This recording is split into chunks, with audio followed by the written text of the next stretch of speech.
In today's video, I am going to teach you how to add reviews from Trustpilot to Shopify.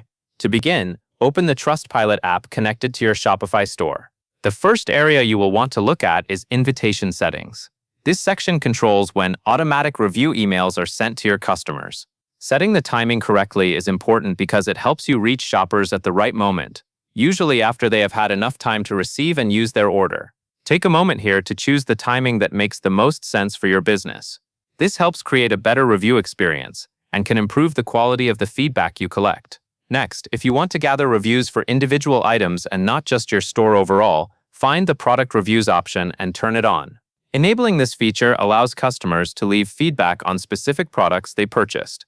This can be especially helpful for building trust on product pages, since new visitors often want to see opinions about the exact item they are considering. If product-specific feedback is part of your strategy, this setting should be enabled before you move on.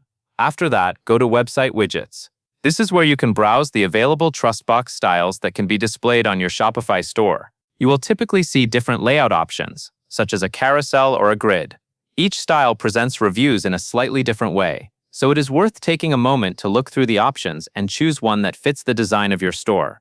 A carousel can work well if you want a compact sliding display, while a grid may be better if you want several reviews visible at once. Once you have found the widget style you want to use, click Add a Widget.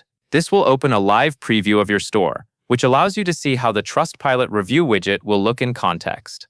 The live preview is useful because it helps you check placement, appearance, and overall fit before finalizing anything. As you view the widget on your storefront, make sure it looks clean and easy to read, and that it supports the look and feel of your brand. By following these settings in order, you can set up automatic review collection and choose how those reviews appear on your Shopify store. That covers everything you need to know.